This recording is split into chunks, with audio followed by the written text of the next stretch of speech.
कोलकाता के बाद अब महाराष्ट्र के बदलापुर से आई दरिंदगी की घटना ने देश को झकझोर दिया है।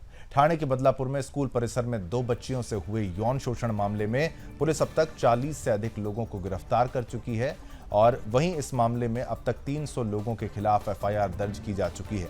गिरफ्तार किए गए लोगों को आज अदालत में पेश किया जाएगा और इसके साथ ही इस मामले में उग्र प्रदर्शन को देखते हुए पुलिस ने रेलवे स्टेशन की सुरक्षा को भी बढ़ा दिया है। इस पूरे घटनाक्रम के बाद, इस पूरे कांड के बाद लोगों में रोष था और उसके बाद धरना प्रदर्शन किया जा रहा था, जिसको भी अगर आप देखें उसको राजनीति भी बताने का प्रयास किया जा रहा है। ये भी एक एंगल बताया जा रहा है, इसलिए अब सुरक्षा बढ़ा दी गई है। अब इस खबर का पक्ष क्या है वो आपको बताएंगी ज्योति।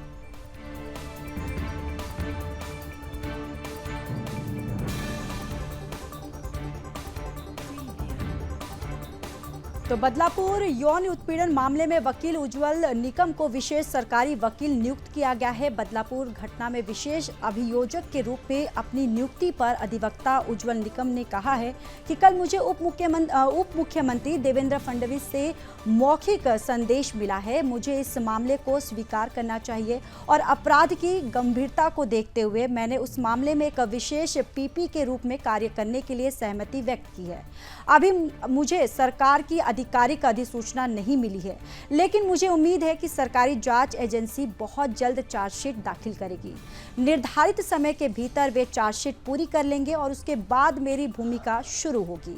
मैं समझ सकता हूं कि लोग गुस्से में थे और रेल रोको आंदोलन लगभग 10 घंटे तक चला। आरोपी को भी अपना बचाव करने का उचित अवसर मिलना चाहिए। मुझे बहुत उम्मीद है कि जांच एजेंसी बहुत जल्द चार्जशीट दाखिल करेगी और निर्धारित समय के भीतर मुकदमा जो है वो पूरा करेगी। अब इस खबर का विपक्ष क्या कहता है ये बताएंगी आपको मेरी सहयोगी निम्मी। Yesterday only in the night I received the oral communication from the Deputy Chief Minister, Mr. Fadnavis, informing that I should accept that case, and considering the gravity and the seriousness of the crime, I have consented to act as a special PP in that case. Still I have not received government's official notification, but I am optimistic that the government investigating agency will file the charge sheet very soon. Within the stipulated time they would complete the charge sheet, and then thereafter my role will begin.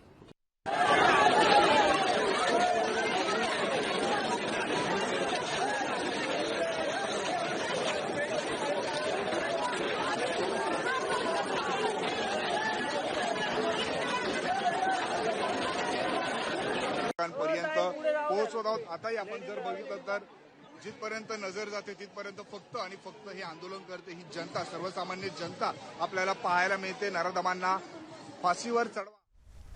चलिए अब आपको इस खबर का विपक्ष बताते हैं। और बदलापुर यौन उत्पीड़न मामले में एक ओर जहां प्रदर्शनकारियों में रोष का माहौल देखा जा रहा है, वहीं दूसरी ओर इस घटना पर शिवसेना यूबीटी राज्य सरकार को घेरने में लगी हुई है। इस मामले पर महाराष्ट्र सरकार पर सवाल खड़े करते हुए शिवसेना यूबीटी नेता संजय राउत ने कहा कि महाराष्ट्र में और क्या हो सकता है। बलात्कार के खिलाफ सार्वजनिक रोष है। पीड़िता को सुरक्षा देने के लिए, न्याय मांगने के लिए जो लोग सड़क पर उतरे हैं और आप उनके खिलाफ मामले दर्ज करते हो, ये क्यों हुआ? जिस संस्था में हुआ वो किसकी है? लोग सड़क पर इसलिए बैठे हैं क्योंकि पुलिस एफआईआर दर्ज नहीं कर रही थी। पुलिस पर किसका दबाव था? मुख्यमंत्री से मेरा सवाल है कि वे बदलापुर क्यों नहीं गए?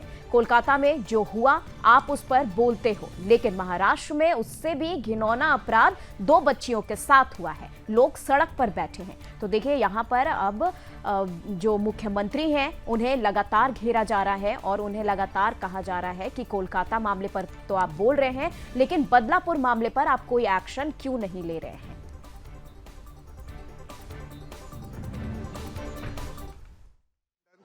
करण्यात येतात आणि एक पब्लिक क्राई हुआ है बलात्कार के खिलाफ।